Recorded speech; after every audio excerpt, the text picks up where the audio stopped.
Palavra da Verdade, com Hernandes Dias Lopes.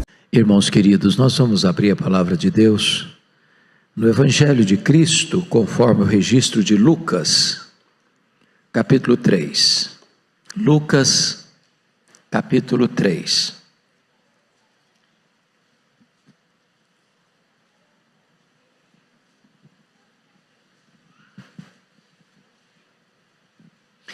Nós vamos fazer a leitura do verso 1 ao verso 20.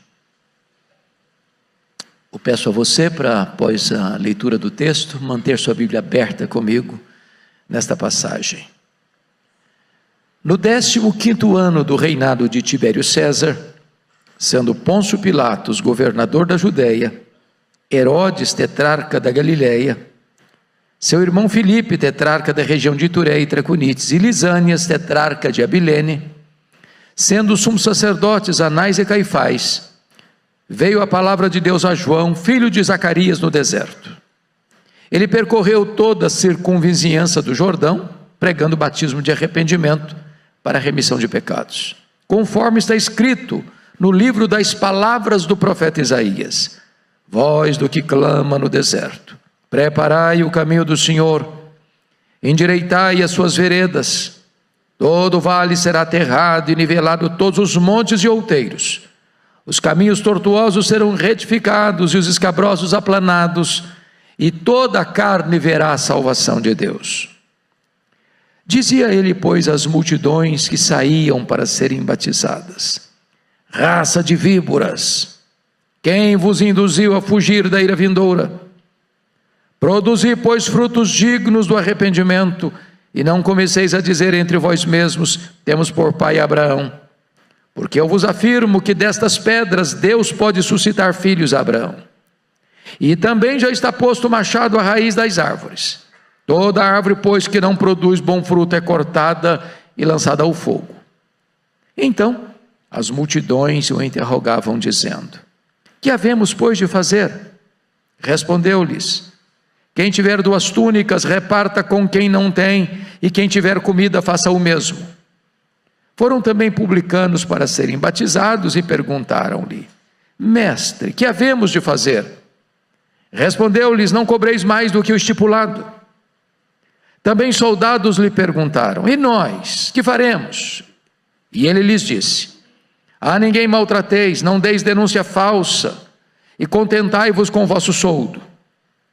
Estando o povo na expectativa, e discorrendo todos no seu íntimo a respeito de João, se não seria ele porventura o próprio Cristo, disse João a todos: eu na verdade vos batizo com água, mas vem o que é mais poderoso do que eu, do qual não sou digno de desatar-lhe as correias das sandálias. Ele vos batizará com o Espírito Santo e com fogo. A sua pá ele a tem na mão para limpar completamente a sua eira e recolher o trigo no seu celeiro. Porém queimará a palha em fogo inextinguível. Assim, pois, com muitas outras exortações, anunciava o evangelho ao povo. Mas Herodes, o tetrarca, sendo repreendido por ele por causa de Herodias, mulher de seu irmão, e por todas as maldades que o mesmo Herodes havia feito, acrescentou ainda sobre todas a de lançar João no cárcere. Irmãos, eu gostaria de conversar com vocês sobre o tema: quando Deus vira a mesa da história. Quando Deus vira a mesa da história. João Batista é uma figura emblemática. Talvez um dos homens mais extraordinários que já passaram por este mundo. Jesus chegou a dizer que dentre os nascidos de mulher, ninguém era maior do que ele. Talvez nenhum elogio transcenda este. João Batista é a dobradiça da Bíblia. Ele fecha o Antigo Testamento e abre o Novo Testamento. O propósito de Lucas, que era médico e historiador, é apresentar-nos João Batista e mostrar para nós como é que estava o mundo político e religioso quando este homem é levantado por Deus.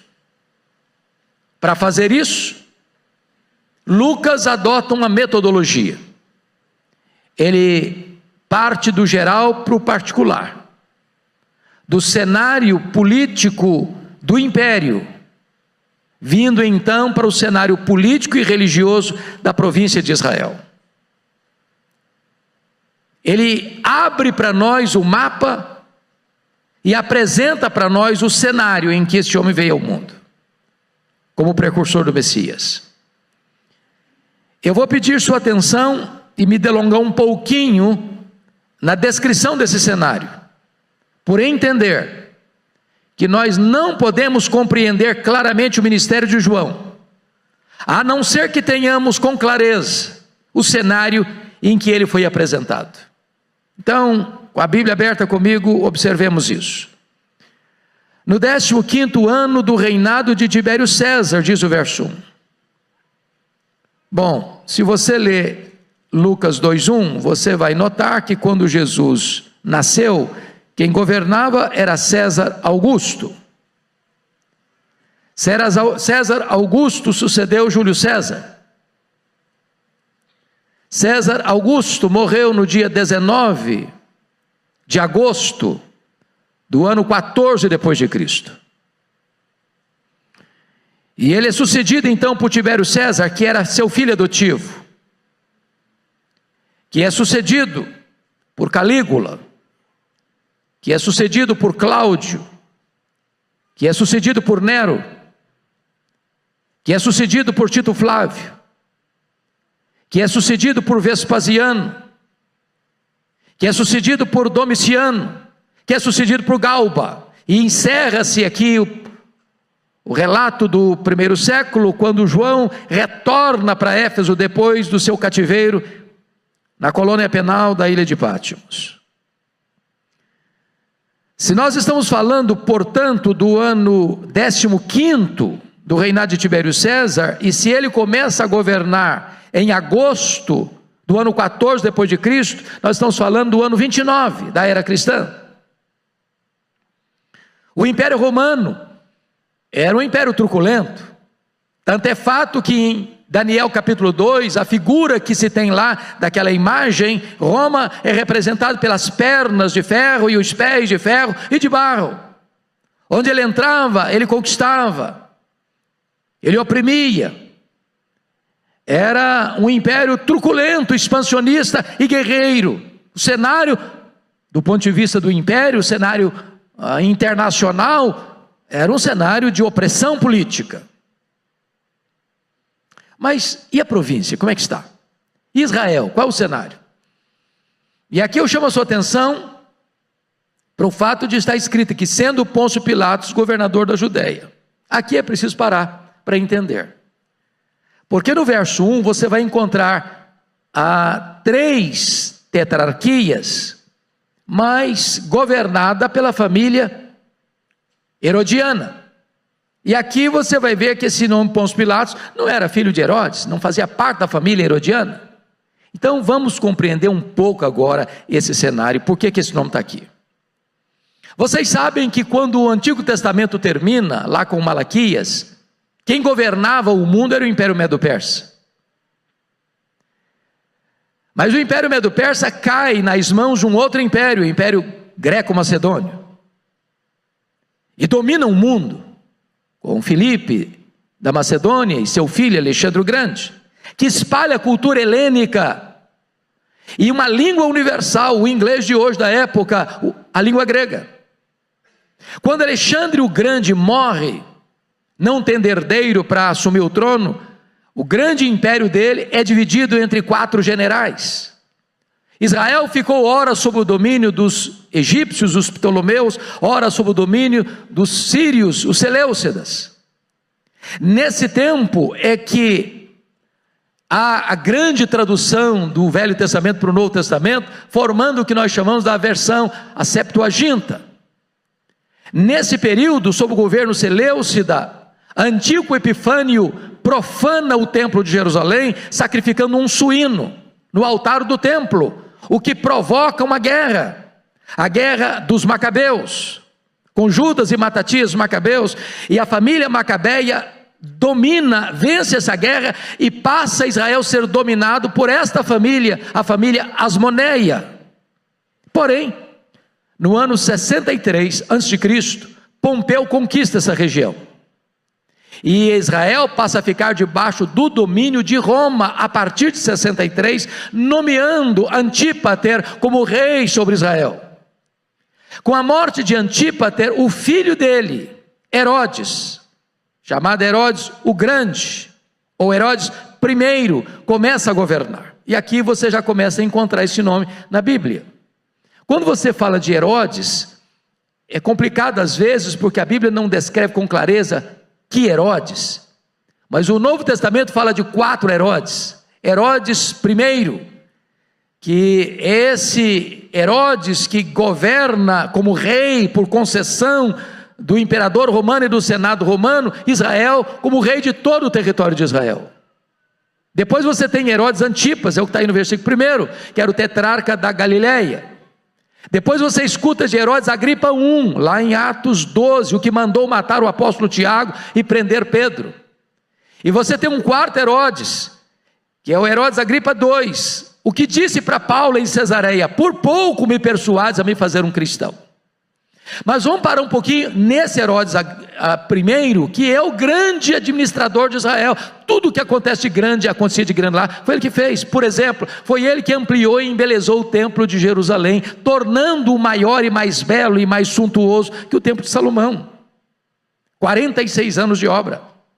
Foi ele quem construiu a fortaleza de Massada, às margens do Mar Morto, para onde fugiram 3.000 judeus, na época em que Jerusalém foi invadida no ano 70.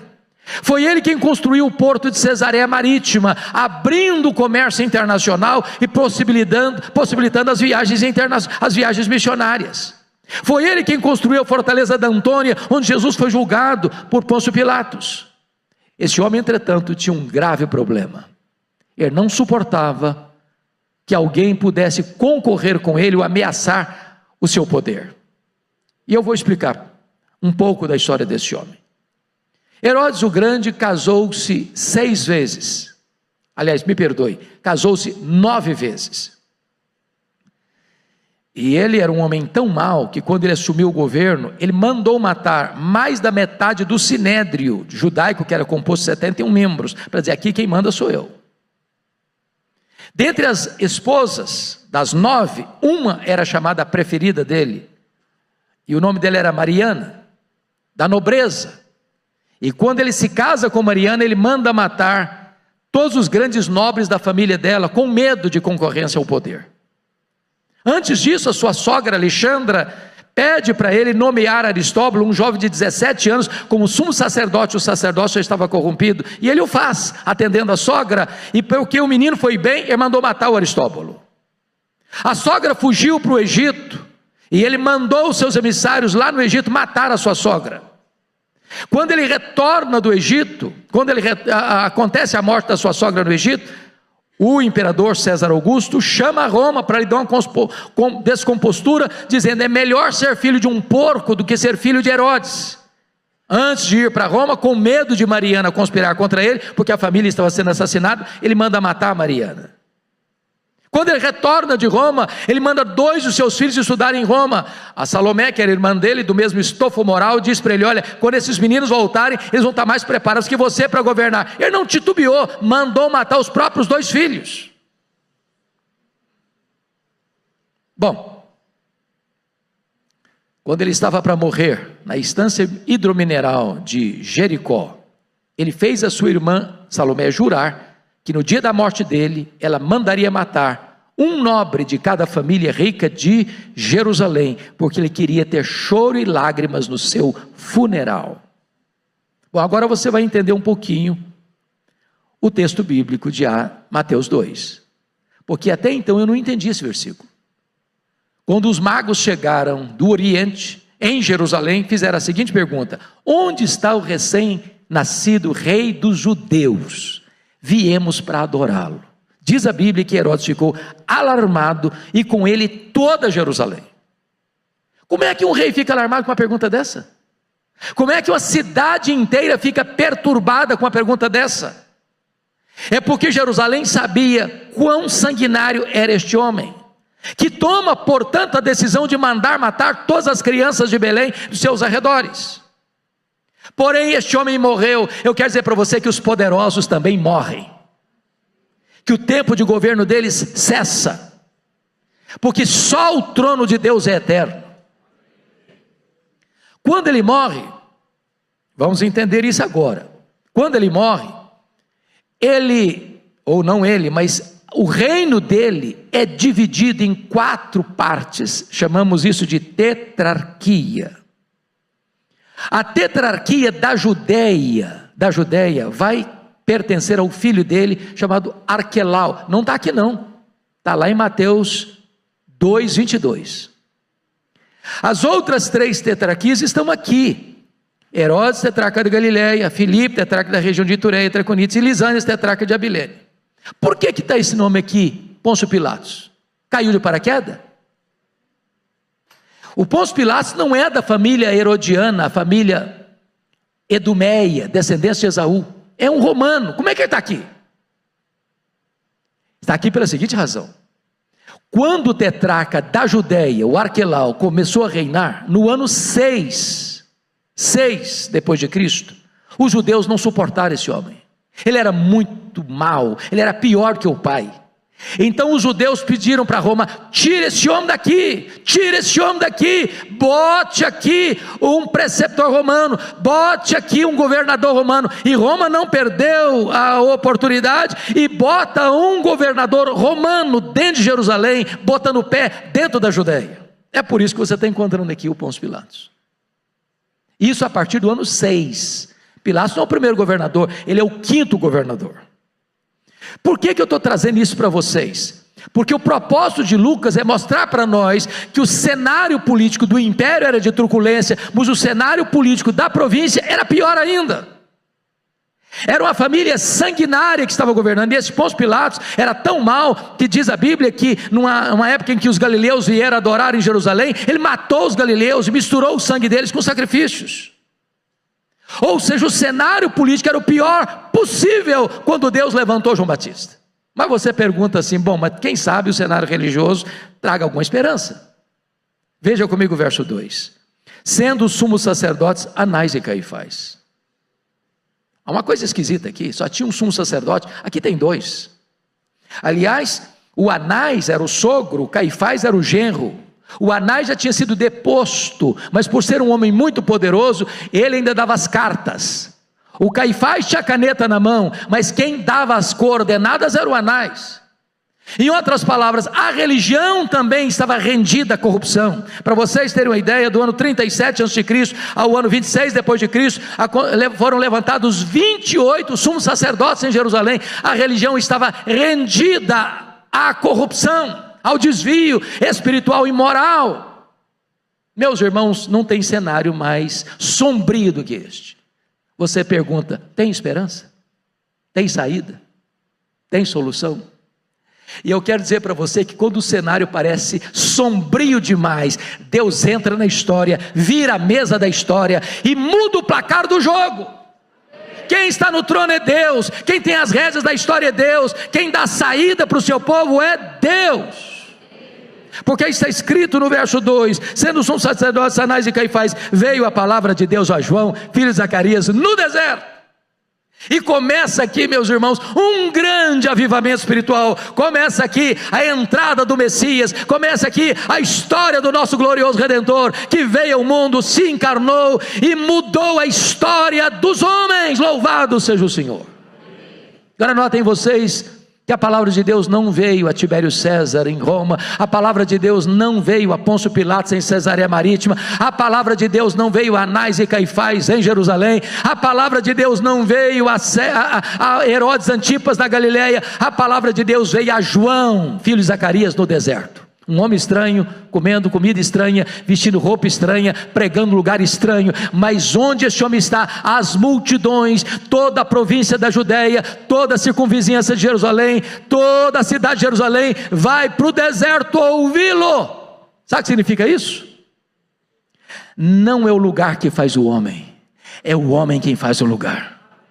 Não importa se numa grande catedral, não importa se num templo de chão batido, não importa se debaixo de uma árvore, não importa se num deserto, se a palavra de Deus vier, as multidões se ajuntarão para ouvir a palavra de Deus. Agora veja comigo a dinâmica do ministério deste homem, porque isso nos ensina muito. Olha o verso 3, ele percorreu toda a circunvizinhança do Jordão. Isso aqui é metodologia. Porque a agenda da igreja sempre foi centrífuga e não centrípeta. Em outras palavras, a igreja sempre foi lá fora onde as pessoas estavam. E hoje nós queremos que as pessoas venham cá dentro, onde nós estamos. Hoje nós estamos gastando mais os assentos dos nossos bancos do que as solas dos nossos sapatos. Leia a história, você vai ver que os profetas, João Batista, Jesus, os apóstolos, iam lá fora onde as pessoas estavam. A igreja age muito mais fora dos portões do que dentro dos portões. Mas você ainda pode perguntar, este homem depois de 400 anos, porque de Malaquias a João Batista tem 400 anos, tem templo, tem música, tem festa, tem sacrifícios, mas não tem palavra de Deus. Depois de 400 anos, a pergunta é, esse homem se levanta para pregar, porque a palavra de Deus é ele, o que ele prega? Está escrito, pregando batismo de arrependimento para a remissão de pecados. Você pode dizer, ô João Batista, calma camarada, calma, esse povo não está acostumado com Bíblia, esse povo não escuta a Bíblia, tem 400 anos, então você prega uma mensagem mais leve, mais light, não dê feijoada para quem não está acostumado não, comece mais leve, prega uma mensagem mais palatável, mais ao gosto da freguesia, mais politicamente correta. Não, o primeiro pregador, depois de 400 anos, ele começa pregando batismo de arrependimento para remissão de pecados. Sabe, está dizendo o seguinte, olha, não tem salvação, a não ser que haja arrependimento. Não tem perdão, a não ser que haja mudança de caráter, de vida, de mente, de coração. Tem que se arrepender. Arrependei-vos, porque está próximo o reino de Deus. Arrependimento, irmãos, é a grande manchete do reino de Deus. Foi a mensagem dos profetas, foi a mensagem de João Batista, foi a mensagem de Jesus Cristo, foi a mensagem dos apóstolos, é a mensagem da igreja presbiteriana de Pinheiros, é a nossa mensagem. Agora notem comigo, você ainda pergunta, bom, ele tirou essa mensagem de onde? Ele inventou essa mensagem? Ele é o dono dessa mensagem? Ele é a origem dessa mensagem? A resposta está no versículo de número 4, conforme está escrito nas palavras do profeta Isaías. Depois de 400 anos, quando o primeiro pregador se levanta, ele não prega da sua cabeça, ele não cria mensagem, ele não é a fonte da mensagem, ele se volta para as escrituras, ele abre a Bíblia e prega a Bíblia. Isso é fundamental, meus irmãos, sabe por quê? O pregador não é a origem da mensagem, o pregador não cria mensagem, o pregador transmite a mensagem, ele é servo da mensagem.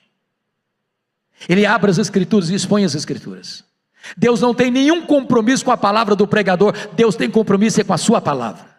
O que nós temos de promessa que não volta vazia, não é a palavra do pregador, é a palavra de Deus. Louvado seja o Senhor.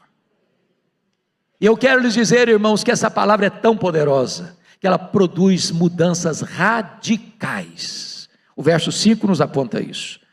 Há 4 coisas aqui radicais que vão acontecer. Primeiro, todo vale será aterrado. O que é vale? É um lugar escuro, sombrio, são as cavernas da alma, são os corredores escuros do nosso coração, são aquelas áreas lúgubres e lógubres, tantas vezes escondidas, não ensolaradas, que precisam ser aterradas na nossa vida, para que Deus se manifeste. Mas notem mais, os montes de outeiros serão nivelados. Um monte fala de incredulidade, E a Bíblia diz que Jesus não fez milagres em Nazaré por causa da incredulidade. Monte fala de soberba, de altivez, de orgulho, de arrogância. Onde tem coração empinado, onde tem nariz empinado, onde tem soberba, aí Deus não se manifesta, porque Deus resiste ao soberbo. Mas o texto está dizendo que tem uma outra mudança: os caminhos tortuosos serão retificados. E caminho tortuoso fala de vida dupla, fala de hipocrisia, fala de ser uma coisa aqui, outra ali, outra acolá. A Bíblia diz que quando o Senhor precisa para se manifestar, é preciso que a nossa vida seja reta na luz. Mas o texto conclui dizendo: e os caminhos escabrosos serão aplainados. O que é escabroso? Na língua grega a ideia é de um caminho fora do lugar. O que está fora do lugar na sua vida? Sua vida emocional, sua vida sexual, sua vida financeira, sua vida devocional, seu relacionamento conjugal. O que está fora do lugar? Para que o Senhor se manifeste, é preciso que você coloque essas coisas no seu devido lugar. Agora notem comigo, que no verso de número 4, na parte B, João Batista nos é apresentado como engenheiro de trânsito do reino de Deus. Voz do que clama no deserto, preparai o caminho do Senhor. O que está por trás aqui? Qual o cenário aqui? O cenário aqui é o seguinte: quando um imperador ou um rei antigo, dos grandes impérios, egípcio, assírio, babilônico, medo-persa, greco-romano, greco-macedônio, romano, ia visitar uma província distante, não tendo boas estradas para ter acesso, ele mandava os seus engenheiros de trânsito abrir estradas, para que a comitiva real pudesse passar. É claro que João Batista é esse engenheiro de trânsito. Ele não está falando de estrada, ele está falando da sua vida, da minha vida. Porque Deus vai se manifestar ao mundo através da igreja, através de nós. A pergunta é: a sua vida é um obstáculo ou é uma ponte de passagem? É um caminho aberto ou é um caminho atravancado para que a comitiva divina não possa passar? Eu tive a bênção de visitar a missão Quacisabanto na África do Sul. Eu nunca vi, confesso a vocês, nenhum lugar onde eu sentisse tanto o ar tomado, encharcado pela presença de Deus. Esse foi um dos maiores avivamentos do século passado, 1966. Um templo construído numa fazenda, para 15 mil pessoas, 3 cultos por dia, caravanas do mundo inteiro indo ver o que Deus estava fazendo ali. Cegos viram, paralíticos e tetraplégicos andaram, mortos ressuscitaram. Mas quando chegamos ali, talvez querendo saber mais dos milagres, nós não vimos ninguém falar sobre os milagres. Mas o perfume da santidade de Deus era sentido. A presença de Deus era notória. E então perguntamos ao pastor Erle Stigen: pastor, o que é avivamento? Ajude-nos a entender o que é avivamento. E ele disse para nós: você quer saber o que é avivamento? É preparar o caminho do Senhor para que Ele se manifeste. É preciso aterrar os vales, é preciso nivelar os montes, é preciso endireitar os caminhos tortos, é preciso aplainar os caminhos tortuosos, e os caminhos escabrosos. E o resultado do avivamento chega no verso 6: e então toda a carne verá a salvação de Deus. Bom, você ainda pode perguntar: pastor, qual foi a abrangência do ministério de João Batista? Eu acho isso incrível. Confira comigo o versículo 7, dizia ele, pois, as multidões.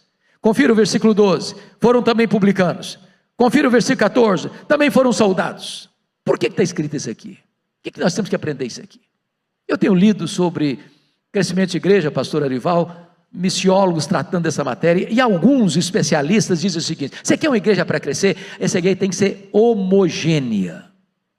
Traduzindo isso, vou começar uma igreja, vou plantar uma igreja. Bom, eu quero uma igreja de classe média, então eu vou plantar uma igreja do lado de um grande condomínio de luxo. Outros: não, eu quero plantar uma igreja mais intelectualizada, eu quero começar uma igreja, vou plantar uma igreja do lado de uma grande universidade, professores, acadêmicos. Outros dizem, não, eu vou plantar uma igreja para os pobres, vou fazer opção pelos pobres, vou plantar uma igreja na favela, vou plantar uma igreja num bairro mais carente. Sabe que eu olho para a Bíblia? Eu não vejo isso. Essa segmentação. Irmãos, a igreja é o único lugar do mundo onde o homem mais rico da cidade se assenta ao lado do homem mais pobre da cidade e não há nenhuma diferença entre os dois. A igreja de Deus é o único lugar onde o diácono da igreja, o maior empresário da cidade, carrega a cadeira nas costas para o pedreiro sentar e sentar com honra.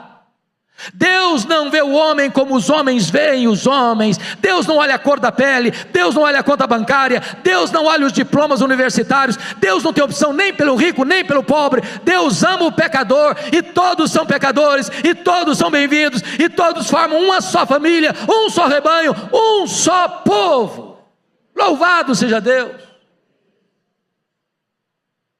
Bom, mas você pode perguntar, pastor, esse primeiro pregador, que tipo de mensagem ele pregava para impactar as pessoas? Que alerta ele fazia? Eu chamo a sua atenção para 5 alertas da pregação de João Batista. Primeiro, ele alertou sobre o perigo mortal da hipocrisia. Olha o versículo 7 comigo. Dizia ele, pois, às multidões que saíam para serem batizadas: raça de víboras. Eu fico escandalizado com João Batista, chocado, perplexo. Meus irmãos, tem 400 anos que ninguém prega, e o camarada começa a pregar chamando o auditório dele de raça de víboras. Se o pastor Olival fosse fazer isso aqui, eu não sei se a igreja ficaria cheia. Parece uma deselegância, não é politicamente correto. Ninguém gosta de ouvir um negócio desse. Por que ele faz isso? A explicação, irmãos, está no texto paralelo de Mateus 3, versículo 7. Olha o que está escrito lá, eu vou ler para vocês. Mateus 3, 7 está escrito assim. Vou ler a partir do 5. Então saíam a ter com ele Jerusalém, toda a Judéia, toda a circunvizinhança do Jordão, e eram por ele batizados no rio Jordão, confessando seus pecados. Vendo ele, porém, que muitos fariseus e saduceus vinham ao batismo, disse-lhes: raça de víboras, quem vos induziu a fugir da ira vindoura?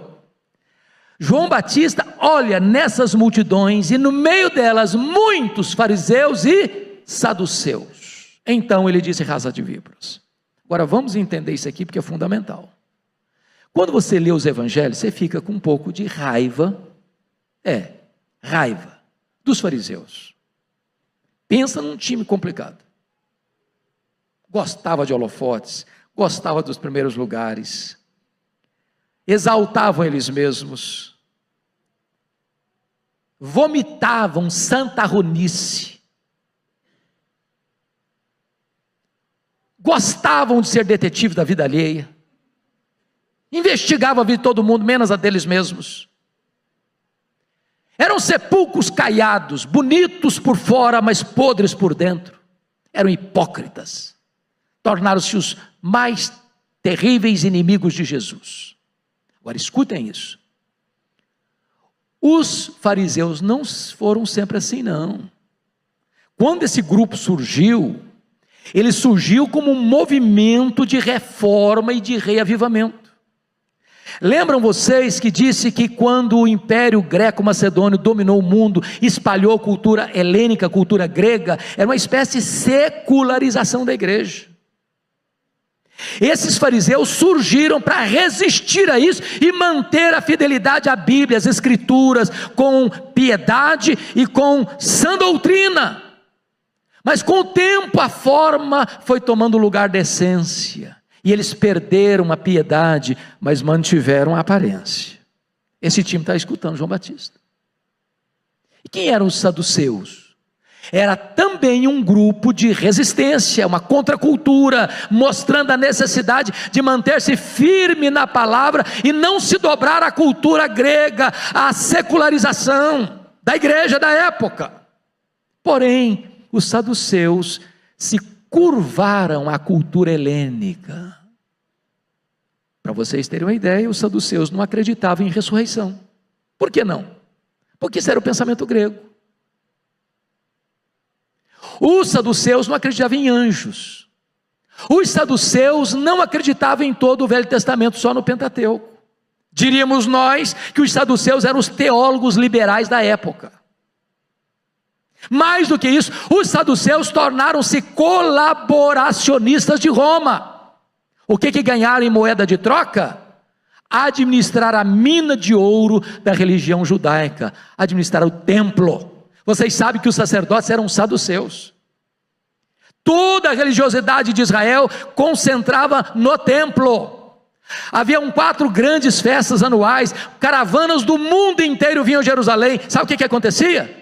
Ninguém podia comprar nenhum sacrifício, nenhum cordeiro, nenhuma ovelha, nenhuma pomba, nenhuma rola, com moeda estrangeira. Tinha que fazer a troca da moeda lá na praça do templo, nas mesas dos cambistas, e eles cobravam taxas exorbitantes para enfiar a grana no bolso e se enriquecer em nome da fé. Nenhum adorador podia vir para Jerusalém e trazer de casa o sacrifício, tinha que comprar lá na praça do templo. A praça do templo era formada de currais de ovelhas. A praça do templo era cheia de gaiolas, cheia de pombas e de rolas, e as pessoas tinham que comprar deles por um preço exorbitante para se enriquecerem. E Jesus ficou irado com isso, pegou o chicote e começou a chicotear, virar a mesa dos cambistas, abrir as gaiolas das pombas, soltar as ovelhas dos currais, dizer: vocês transformaram a casa do meu pai, casa de oração, em covil de salteadores. O que é covil? É um lugar que a pessoa rouba e corre para se esconder. João Batista está escutando, esses times aí, fariseus e saduceus, estão lá no meio da multidão para ouvir João Batista. E João Batista, ao vê-los, diz: raça de víboras! O que João Batista está dizendo?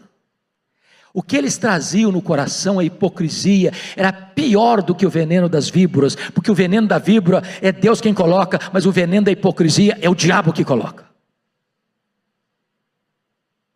Segundo alerta de João Batista, ele alertou sobre o perigo real do inferno. Meus irmãos, é chocante, você fica escandalizado com ele. Tem 400 anos que ninguém prega, e quando o cara se levanta para pregar, tem tanta coisa boa para pregar, ele vai pregar logo sobre o inferno. Mas o que é isso?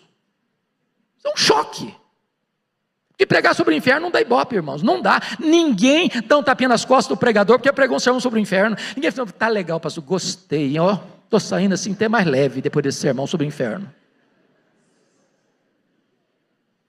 Mas deixa eu lhe dizer algo: é melhor você escutar sobre o inferno hoje do que ir para o inferno amanhã. João Batista não é um profeta da conveniência. João Batista não tem medo de cara feia.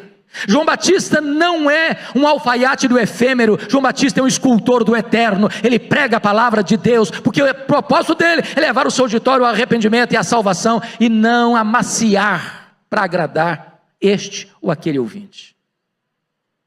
Terceira ênfase dele, confira comigo aí. João Batista alertou sobre o perigo do falso arrependimento no verso 8. Produzir, pois, frutos dignos do arrependimento. Em outras palavras, não é arrependimento, e novamente arrependimento, e novamente arrependimento, é arrependimento, e frutos dignos de arrependimento. Por que João Batista está dizendo isso aqui? Para aplicar para nós. Meus irmãos, tem muita gente hoje pregando um evangelho da graça, chamada da supergraça, que é desgraça, que justifica o pecado e não o pecador. Não, pode pecar. Não, Deus é bom, Deus é maravilhoso, Deus compreende você, a carne é fraca mesmo, você pode pecar que vai dar tudo certo. Não fica aí preocupado, ficar com culpa não. Você está bem, está de bem com a vida, vai dar tudo certo. Não tem problema. Essa é a graça barata que justifica o pecado, mas não justifica o pecador. Que não traz perdão, que não traz redenção. Quando o homem não quer mudar a vida, ele muda a teologia, para justificar os seus erros, justificar os seus pecados. João Batista está botando o dedo nessa ferida, dizendo o seguinte: produzir, pois, frutos dignos de arrependimento. Quarto lugar, ele alerta sobre o perigo da falsa confiança religiosa. Olha o versículo 8, na parte B: e não comeceis a dizer entre vós mesmos, temos por pai Abraão. O que está acontecendo aqui? Esse time está vindo, e algumas pessoas estão dizendo: ô João Batista, calma lá, viu? Está tudo bem com a gente. E é isso. Agride a gente não. Você está pregando muita raiva. Que é isso, cara? Falando de inferno para a gente. chamando a gente de raça de víbora, está tudo bem com a gente, ué. Nós somos filhos de Abraão, cara. Nós temos o sangue de Abraão correndo em nossas veias. O que é isso? O ancestral é o nosso pai. Mas preste atenção nisso. Os verdadeiros filhos de Abraão não são aqueles que têm o sangue de Abraão correndo em suas veias, mas aqueles que têm a fé de Abraão habitando em seu coração. Você que crê em Jesus é filho de Abraão.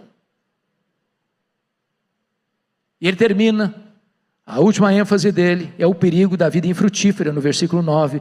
E também já está posto o machado à raiz da árvore, toda árvore, pois que não produz bom fruto, é cortada e lançada ao fogo. Ou seja, não é o seu argumento, não é a sua eloquência, não é a beleza das suas palavras, é a vida.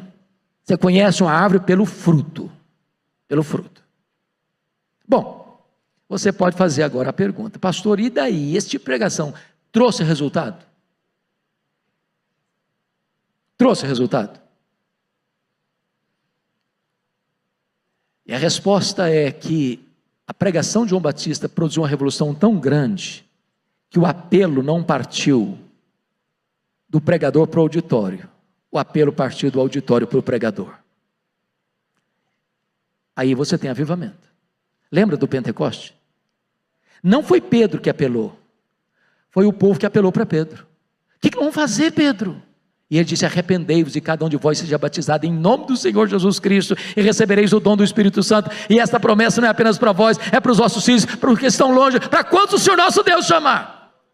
João Batista está pregando e diz a Bíblia aí, olha comigo, versos 10 e 11. As multidões perguntaram para ele: ô João, o que é que nós vamos fazer com essa mensagem, João? E ele respondeu, olha aí comigo, versículo 11. Respondeu: quem tiver 2 túnicas, reparta com quem não tem. Quem tiver comida, faça o mesmo. Sabe o que João está dizendo? Você quer saber se um cara é convertido mesmo? Se ele se arrependeu mesmo? É se ele é generoso. Generoso. Preste atenção nisso. Não combina crente, mão de vaca, pão duro, suvina, avarento.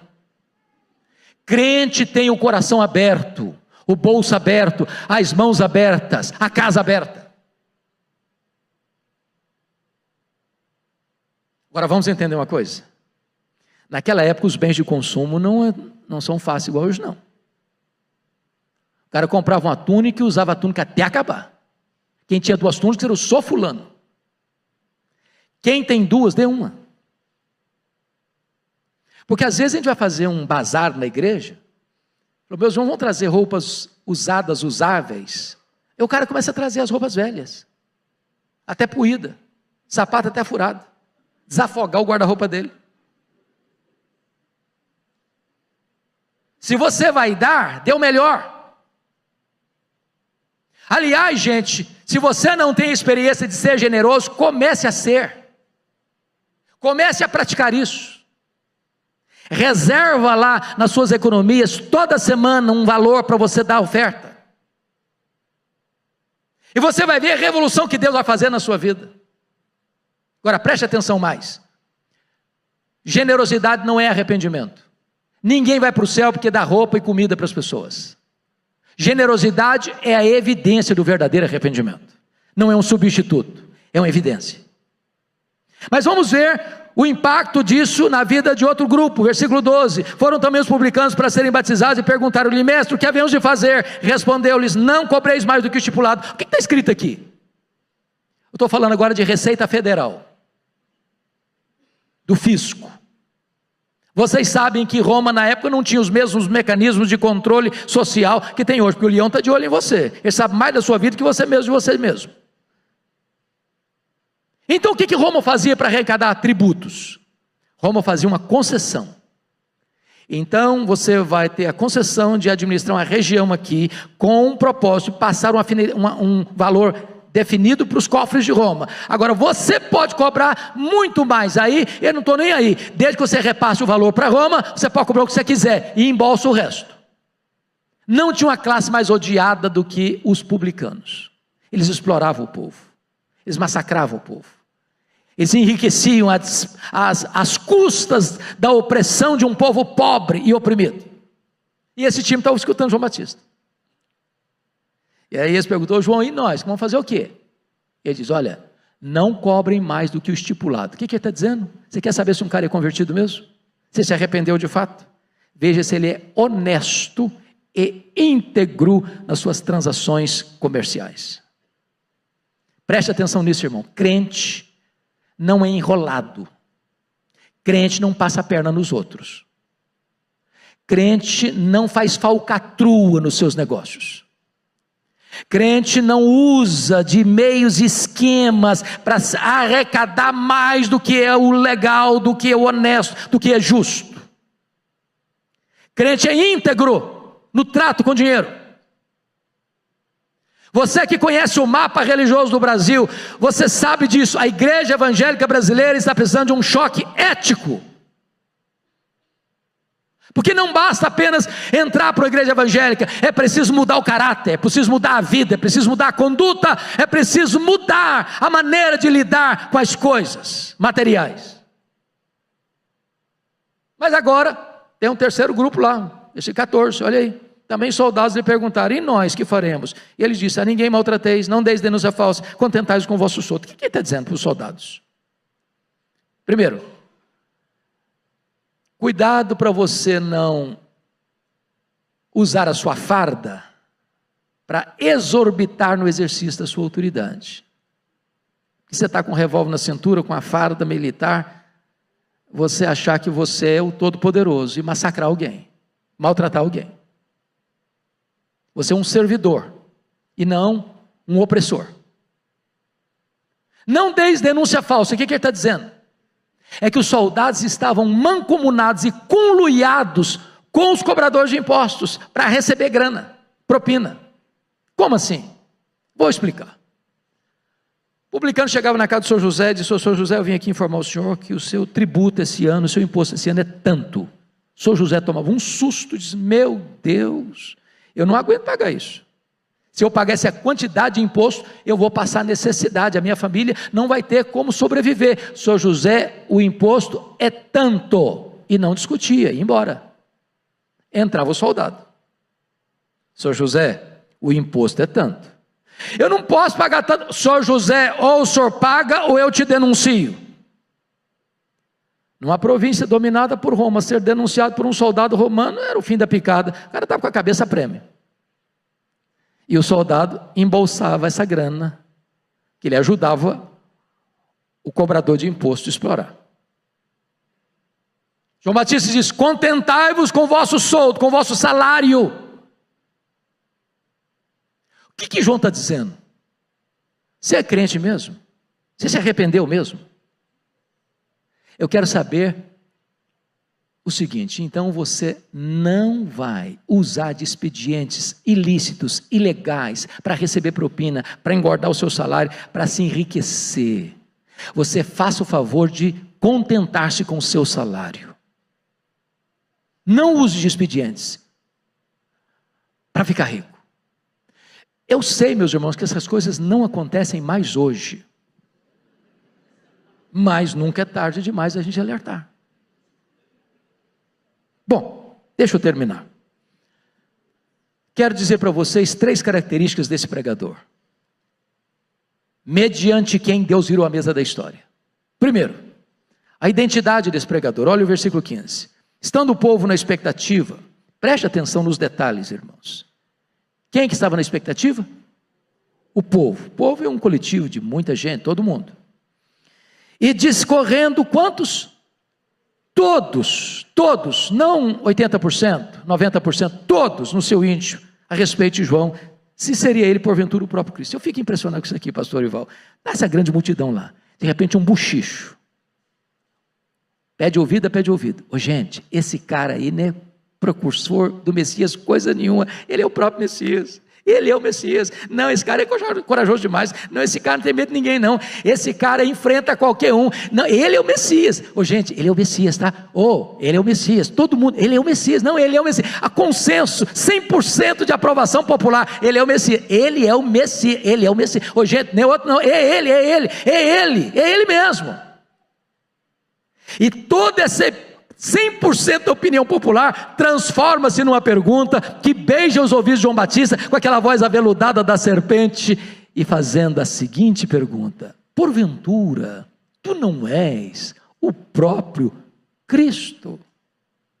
Olha a tentação aí, olha o perigo aí, olha a isca venenosa aí. Se João tivesse engolido aquela isca venenosa, ele poderia pensar assim: gente, bom, pensando bem, quer dizer, eu acho que eu sou um fenômeno. Ninguém fez isso. Não tem nenhum registro de que um pregador levasse multidões para um deserto. Se eu assumir aqui o posto de Messias, o povo já tem do meu lado. Mas ele não engoliu a isca, não. Ele foi categórico, ele disse: não, eu não sou Messias, não. Eu sou apenas uma voz que clama no deserto. Eu vim preparar o caminho do Messias. Eu não sou o verbo, eu sou apenas uma voz que clama no deserto. Eu não sou a luz, eu aponto para Jesus e digo: este é a verdadeira luz que vinda ao mundo e ilumina todo homem. Eu não sou o cordeiro, eu aponto para Jesus e digo: eis o cordeiro de Deus que tira o pecado do mundo. Eu não sou o noivo, eu sou apenas um amigo do noivo. Eu batizo com água, mas aquele que vem depois de mim é mais poderoso do que eu, e ele vos batizará com o Espírito Santo e com fogo. Eu não sou nem digno de me curvar, desatar as correias das suas sandálias. Eu tenho um lema de vida: convém que ele cresça e que eu diminua. Esse homem reconhece que toda a glória pertence a Jesus e ninguém pode tomar a glória que só pertence ao nosso Salvador. Segunda coisa, penúltima coisa, é que este homem reconhece a sua total limitação. Aliás, é bom frisar isso: todo pregador é absolutamente limitado. Limitado. E ele diz isso no versículo 16: eu batizo com água, mas aquele que vem depois de mim é mais poderoso que eu, e ele vos batizará com o Espírito Santo e com fogo. Sabe o que ele está dizendo? Você e eu, pregando a palavra, só podemos falar aos ouvidos das pessoas, mas não podemos falar ao coração. Só o Espírito Santo para fazer isso, sabia? Pastor Erival e eu, e qualquer pastor aqui presente, em qualquer lugar do mundo, a gente pode administrar os sacramentos, mas só podemos lidar com o símbolo, não com o simbolizado. Não importa se o batismo é por aspersão, por efusão ou por imersão, o pregador só consegue lidar com o símbolo, mas ele não tem o poder de operar o simbolizado. Só Jesus batiza com o Espírito Santo e com fogo. Pastor Arival e eu podemos ministrar a ceia do Senhor e pegar o pão e parti-lo, podemos distribuir o cálice com o vinho, mas nós não podemos tornar esse sacramento eficaz no coração das pessoas. O pregador é limitado, portanto, baixa a bola. Mas finalmente, esse pregador é corajoso. Olha o versículo 19 e 20 comigo. Mas Herodes o tetrarca, sendo repreendido por ele, por causa de Herodias, mulher de seu irmão, e por todas as maldades que o mesmo Herodes havia feito, acrescentou ainda sobre todas a de lançar João no cárcere. Vamos entender isso aqui. Eu disse para vocês lá no começo que Herodes o Grande casou-se 9 vezes, formando o que nós chamamos de uma família disfuncional, criando o que nós chamamos de meio-irmãos, meia-irmãs. Dos muitos filhos de Herodes o Grande, 4 deles receberam poder político. 4 deles. Arquelau, Herodes Antipas, Filipe II, esse aqui, Filipe do versículo 1, não é o primeiro, Filipe II, e Lisânias. Muitos outros filhos não receberam poder político, se espalharam pelo mundo. O Filipe I morava em Roma, casado com Herodias. Herodias era filha de um outro filho de Herodes, Aristóbulo. E esse Herodes Antipas, tetrarca de Galileia, um dia vai a Roma e se engraça com a sua cunhada. Ele era casado com a filha do rei Aretas, e Herodias diz para ele: se você se divorciar da filha do rei Aretas, eu me caso com você, eu abandono o seu irmão, e vou com você para Galileia. Herodes Antipas topou, divorciou-se da filha do rei Aretas, e chega na Galileia com a Herodias a tiracolo, como sua mulher. Ela era sua cunhada e ela era sua sobrinha. Portanto, o pecado dele foi de adultério e incesto. Quando João Batista vê essa cena, ele não intimidou não, ele botou o dedo na ferida, o dedo no nariz do rei e disse: não te é lícito, do tetrarca, não te é lícito possuir a mulher do teu irmão. Ele sabia que estava mexendo num vespeiro, ele sabia que estava mexendo num ninho de cobra, mas ele não era um profeta da conveniência, ele era um arauto do Altíssimo. Foi odiado, foi preso, onde? Na prisão de Maquerós. Sabe, filho, onde fica Maquerós? Do lado do Mar Morto, temperatura média 40 a 50 graus. Herodes de vez em quando ia lá para ouvi-lo, tinha medo dele. E sabe o que João Batista pregava por Herodes? Juízo final. E o rei ficava com mais medo ainda. Aí um dia o rei deu uma festa de aniversário, convidou os seus amigos, e a filha de Herodias dançou desenvoltamente diante de Herodes, e ele, talvez já bêbado, fez promessas à menina inconsequentes, e ela espertamente vai perguntar para a mãe: ô mãe, o rei me falou que se eu quiser até a metade do reino herdar, agora eu quero saber o que eu peço. Peça a cabeça de João Batista numa bandeja. E o maior homem dentre os nascidos de mulher, já sofrendo as agruras de uma prisão insalubre, recebe o carrasco. E ele diz para João: eu vim aqui decepar a sua cabeça. E o maior homem dentre os nascidos de mulher, o precursor do Messias, é decapitado na prisão. E você sai dessa cena horrorizado, chocado. E a cabeça do precursor do Messias entra na festa macabra como um prêmio da iniquidade, a pedido de uma mulher adúltera, de um adolescente inconsequente, de um rei bêbado. Mas João Batista preferiu estar preso e ter a consciência livre do que estar livre com a consciência acorrentada. João Batista preferiu perder a cabeça do que perder a honra. Mas eu quero dizer para vocês hoje, para fechar, dizer o seguinte: meus irmãos, não importa como um homem morre, o que importa é como um homem ressuscita. Por mais terríveis que sejam os sofrimentos que você venha a sofrer por causa do Evangelho, por causa de Jesus Cristo, eu quero lhe dizer que o céu indenizará qualquer sofrimento sofrido na terra. Eu quero dizer para você que a nossa leve e momentânea tribulação produzirá para nós eterno peso de glória, acima de toda comparação. Eu pergunto a vocês hoje, meus irmãos, que pai, que mãe, em sã consciência, bota o nome de um filho de Herodes? Só um louco ou um desavisado? Mas João Batista, mesmo morto, ainda fala.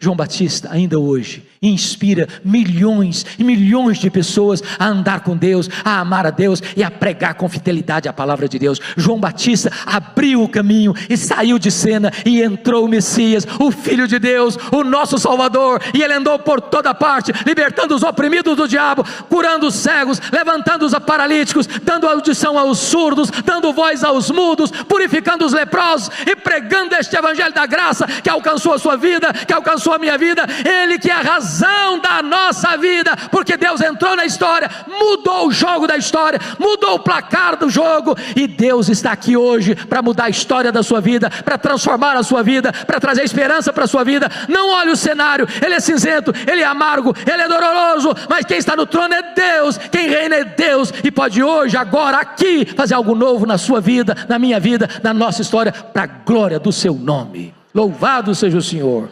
Aleluia, amém.